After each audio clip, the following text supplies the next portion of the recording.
Welcome to Elevate, practical content that inspires. We're committed to elevating the next generation of women in leadership. Today, we have an amazing guest for you, Anu Senan, host of Heroes of New York podcast. She's going to talk to us about how to win at life. I want to win at life. I imagine you do too. Let me tell you a little bit about Anu. She is a storyteller and winner of two Moth Story Slams 2020.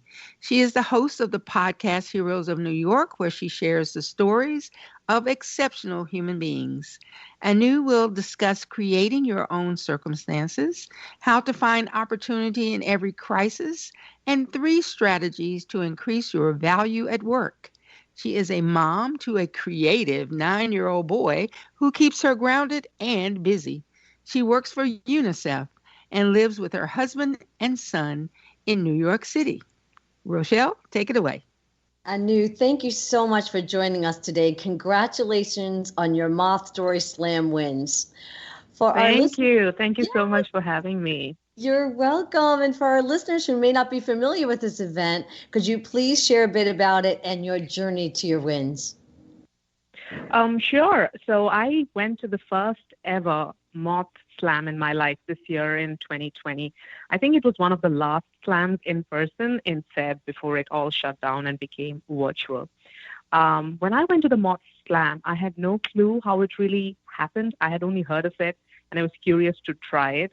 So a bit of background, I am a Toastmaster and I've been in Toastmasters for 2 years. So last year I went to the Toastmasters International Speech Contest for the first time. I came third in New York City and that gave me some confidence. So I took that to the Moth Slam. And the interesting thing is Toastmasters kind of teaches you how to be an orator. Well, that's not it, but they kind of teach you how to be an orator. So I went to the Slam and I spoke in a very oratory style. And the Moth is all about storytelling. So needless to say, when the event was over, I was like the last person on the scoreboard. And while I wasn't shocked, I was truly very humbled.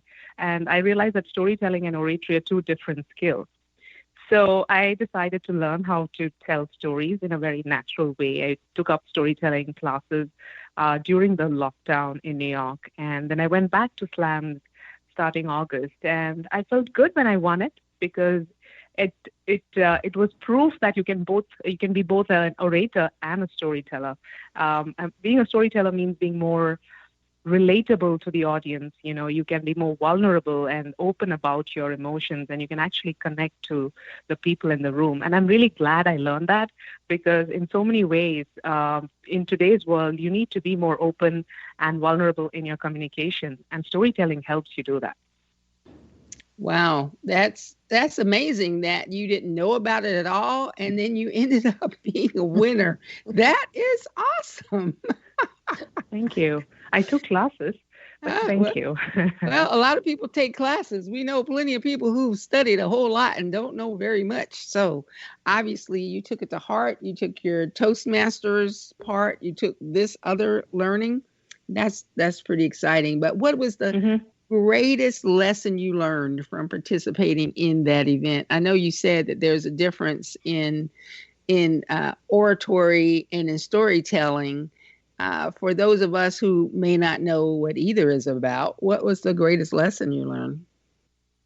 Well, I think when you're an oratory speaker or a public speaker, as they are known, if you look up to political leaders and the way they speak, there's a certain body language which sets them apart from the crowd. You know, people look up to you for, say, information or enlightenment. It's the style of speaking.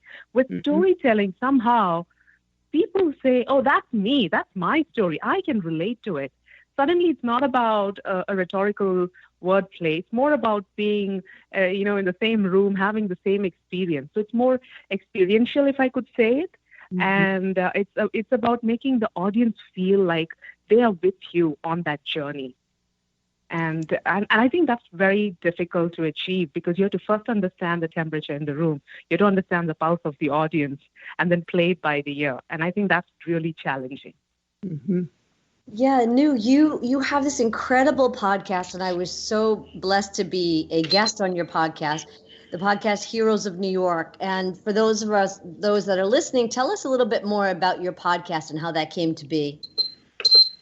I started Heroes of New York in April of 2020. And I think this was around the same time, just about a month or so later, after my first moth story slam. And I'm just, there's something that's deep inside me that wants to, saying do more storytelling. Like this is something I want to explore.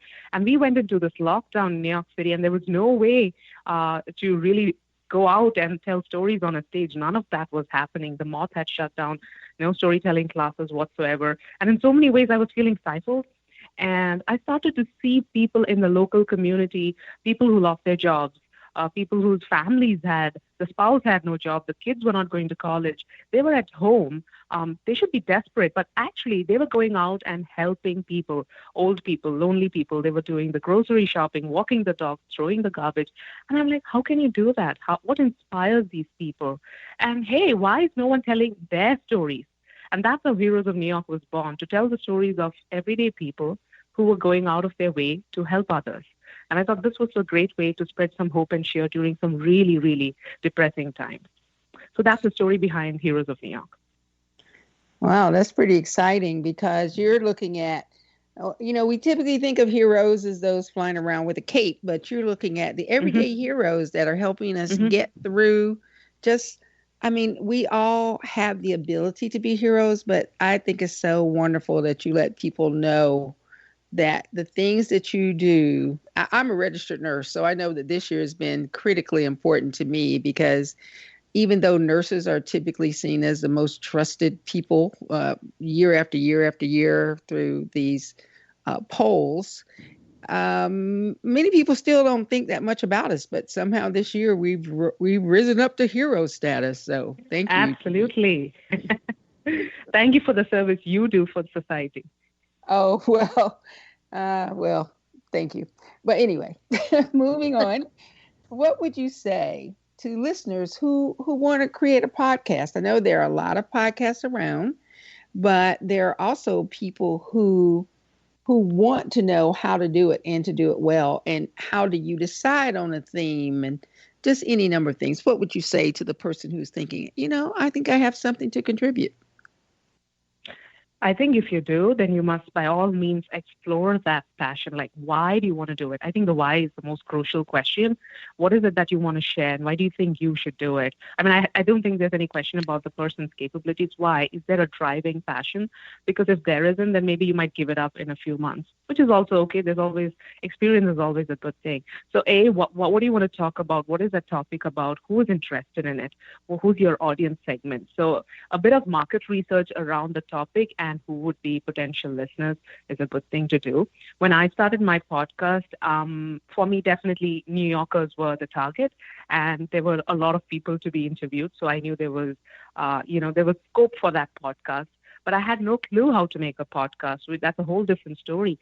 So I went online. I did some research, and there's plenty of material. There are plenty of podcasters who could keep providing useful information on their blogs, through PDFs, etc., YouTube videos.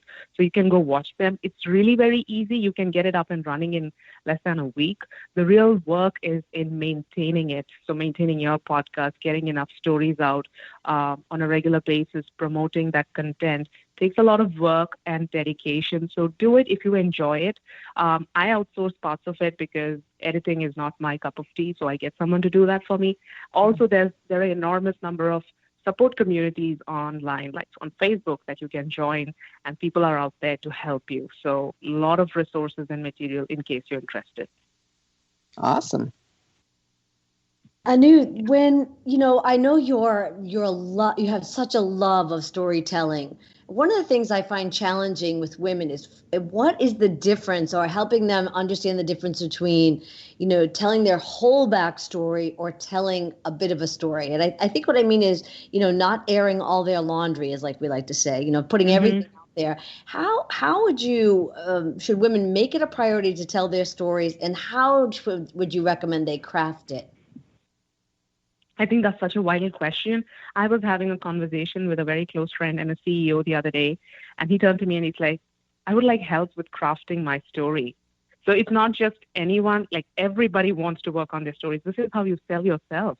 Mm. So, Rosha, like you said, is it the whole thing or just segments of it? I think we can decide if you write out the whole thing or if you know your whole story, what works in a particular context. What would I tell a potential employer versus what would I say in a social setting? If we can pick up two or three interesting stories and then polish it a little bit to keep it interesting, little tidbits, that would make it so much more interesting. That makes you a more interesting personality. Like people want to hear more if you give them little tidbits here and there. I think that's a good starting point for building your stories.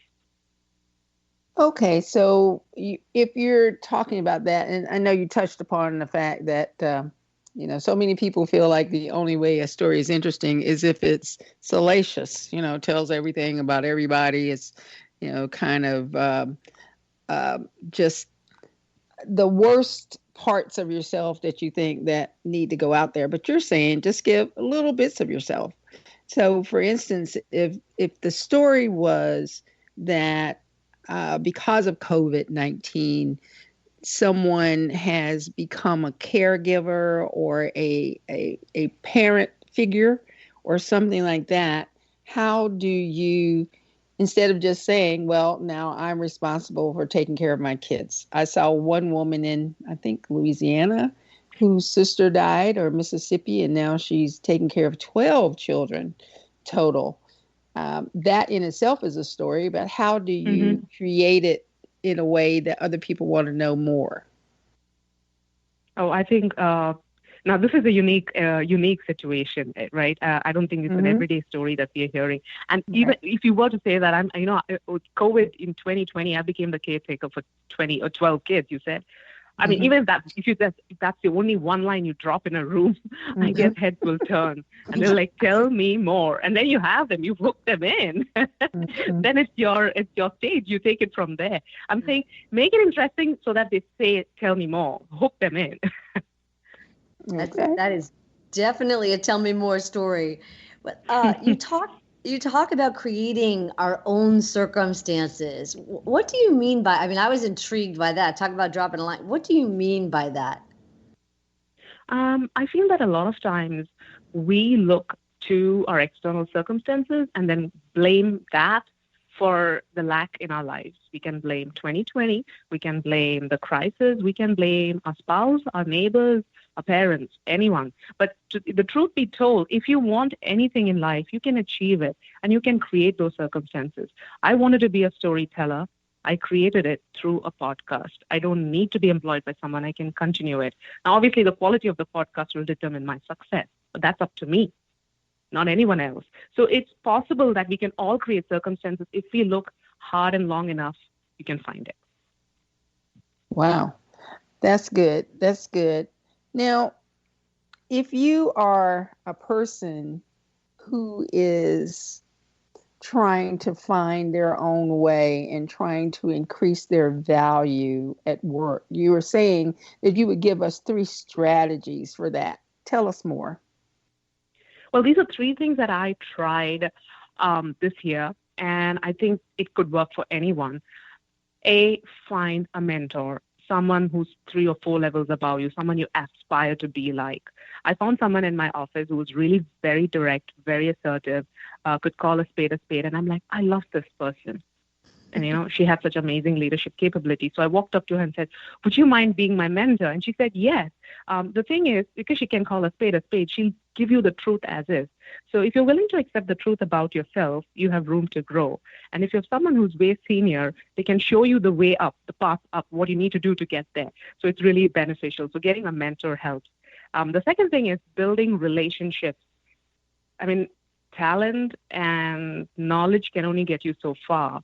If you want to grow up the ladder, you want to reach a leadership position, you need to start building relationships with people at all levels, across, above, below, everywhere. Building relationships